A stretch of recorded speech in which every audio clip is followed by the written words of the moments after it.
প্রথম ইনিংসে ব্যর্থ হলেও ভারতের এই দুই তারকা দ্বিতীয় ইনিংসে করলো বড় সেঞ্চুরি।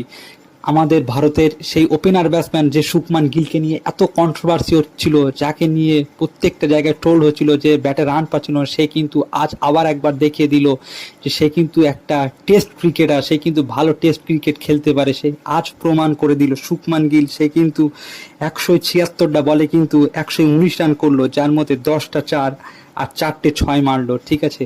আর যে আর একটা তারকা ভারতের wicket keeper batsman Rishabh Pant, সে কিন্তু মাত্র 128টা বল খেলে 109 রান, তার মধ্যে 13টা চার আর 4টে 6 মারলো।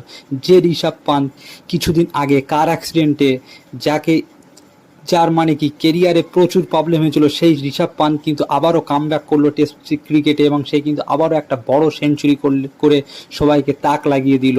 আশা করি ইন্ডিয়া বল হাতেও বাংলাদেশকে পুরো তছনছ করে দেবে, কারণ ইন্ডিয়া